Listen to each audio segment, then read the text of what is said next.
Zach, I can't believe it. I can't believe some of the things I see with some worksheets that are set into us. I mean, I know dealers are creative. Hell, I was one. But the level of creativity today is off the charts. I mean, here we have a Polaris slingshot, brand new one, okay? And the dealer's giving somebody a real nice discount.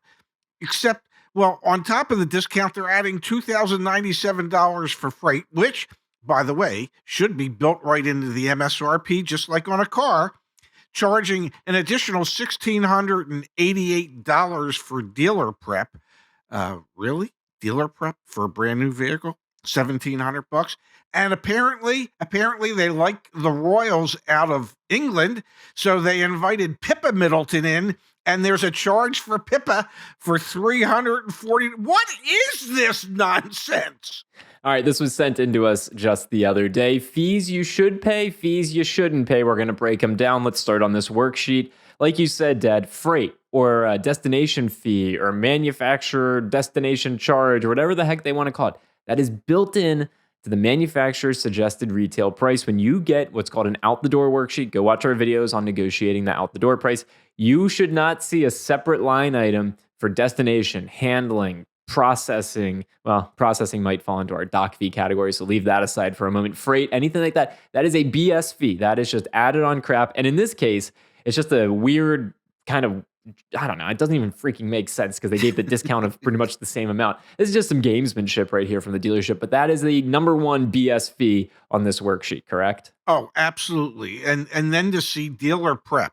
I mean, okay, I could understand dealer prep of $1,688 if that included putting a fourth wheel on this three-wheel motorcycle, okay, and turning it into a car. But otherwise, $1,688 to do dealer prep is the most ridiculous, egregious fee I've ever heard of.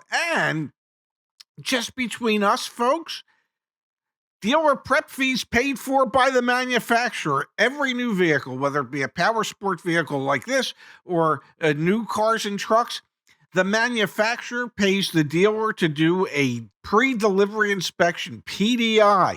That's also known as dealer prep. So why are you as a customer having to pay $1,788 for something that, I don't know, the manufacturer is only going to pay a couple $100 for? Yeah, you should never pay and absolutely negotiate off any type of dealer prep, PDI, anything like that. Like you said, Dad, the manufacturer's paying the dealer takes care of it. This is a really sleazy one to show up on an out-the-door worksheet. And then this Pippa New, no clue what that actually stands for, but $349. If it's taxable, that means it's negotiable, likely another fee that you can negotiate. Let's jump over, Dad. We have a guide back on CarEdge.com with all sorts of examples of fees you should be prepared to pay and fees you shouldn't be prepared to pay, the fees that you should push back on. Fees to avoid, like we just said, dealer prep fees, vehicle prep fees, any name for them, pre-delivery, all sorts of things pre-delivery. Reconditioning, let's talk about that one because that's one you'll see on used cars. And let's tie this back with the destination fee as well, because you'll see that on used cars too. So destination and reconditioning for a used car, help us understand why that's a fake fee. Well, because when a dealer either trades a pre-owned car or buys one at an auction, and then they bring it back to the dealer, that's all figured into the cost of the car. And then that's all figured into how much they're asking for it as a retail item. It is not an additional fee that should ever be paid for by the customer, in not, at least not as a separate line item. It should just already be in the asking price of the vehicle. Whatever it costs the dealer to recondition that vehicle, they know what it is, and that's figured into the asking price of the vehicle, not a separate line item that, okay, the car is $20,000, but we did $3,418 worth of reconditioning, so that's going to be, no, it doesn't work like that. The asking price includes the cost to the dealership to bring it there, to recondition it, to put it on the lot. Another one that we see from time to time, an upcharge if you tell the dealer you're paying cash. Go watch our other videos about why you don't tell car dealers you're paying cash until the very, very end of your car deal. There shouldn't be a different price if you're paying cash versus if you're financing. When there was a very short supply, when there were When there was? Yeah, when there was a very short supply of vehicles available, lots of dealers were getting away with upcharging if people were paying cash because it's other profit centers on the Yes. back end finance. Almost fake fees, Dad. These are like additional products that customers should watch out for. Window etching, things like that, low jack, etc. Nitrogen inflated tires, that's a fun one. All sorts of various prices that we see from dealerships nationwide, pinstripes, paint protections, all sorts of additional dealer add-ons, and charging customers for a Carfax as well, especially on used cars. You should be able to get all these things for either near cost or off the vehicle, even though dealers like to have them added because they're additional profit centers. Absolutely. I mean, it's just a lot of this are products that have suspect value at best, and dealers typically overcharge mightily for every one of those items. Here's an example down from a Chevy Colorado. So you can see here it's got the capital 3M protection. It's got the Triton car care system. It's got the TOFF spray and bed liner and then nitro up there at the top. These are all add-ons. If you are interested in these products, which is fine, you can say, hey, I'm interested in these products. I would like to negotiate them.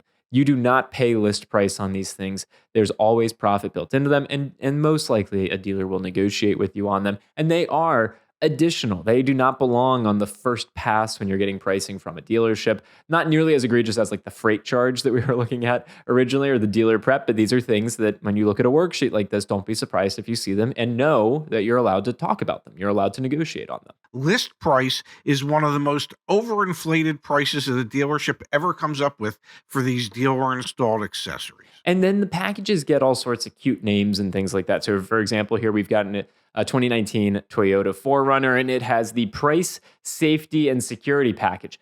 God only knows what that is, but it's $2,000. It is just a bundle of stuff, okay? So again, the stuff might be interesting. You might be interested in the stuff. Maybe not for $2,000, and also ask the question, what is price, safety, and security package? And when they say, well, we put it on all our cars, you can say, that's great. I need to know what it is, and then maybe you can take it off. Exactly. Typically, price, safety, and security packages is an extra $2,000 for the dealer. It has limited or no value to most customers. Let's jump back to one of the most common fees real quick, Dad, the dock fee. We can't do a video on fees without talking about the dock fee. The dock fee, you are not going to get off of a car deal unless you buy from CarEdge.com. We have no dock fees on the cars that we sell. That being said, Dad, dock fees dealers charge nationwide. A few out there maybe don't, and good luck getting them to negotiate on it. They will say to you, if we got to charge everyone the same fees or else it's discriminatory. I don't even know where dock fees came from. I hate them. They're like a very obvious profit center. Remember that deal that we saw recently that literally it didn't have a dock fee. It just said additional dealer profit. Yes. Good luck. Good luck getting a dealer to take a dock fee off. It's just kind of part of the game. The dealers will not take the dock fee off. You might find a dealer that's willing to discount the car the same amount of the dock fee, but the dock fee is always going to show on the buyer's order, because if a dealer removes it from a buyer's order, it then becomes discriminatory for those who they won't remove it for, and they can get sued. So it's always going to show up on the buyer's order, but you can, in some cases, get progressive dealers to remove it in the sense that they lower the selling price by the exact same amount. And let's be very real, it's just a profit center. So please don't come attack us in the comments saying these guys are justifying dock fees. We're not, okay? We got rid of them for the deals that we do. That being said, there's a joke that they're called a yacht fee, okay? Yes. They pay for some overhead costs, and then it's just profit, okay? So it's just a profit center, and it's insane to me that we've accepted this, but for the most part, nationwide, it is just an accepted thing. There are certain states that don't even cap what the dock fee could be. I'm looking at you, Florida, for example. We see dock and processing fees upwards of $2,000 there when it's all added up. So these are fees you should watch out for. Be comfortable negotiating them. And if it's taxable, it's negotiable. I've heard that somewhere. I don't know if we were the first ones to coin the phrase, but we're more than likely the first ones to put it on T-shirts, sweatshirts, and hats.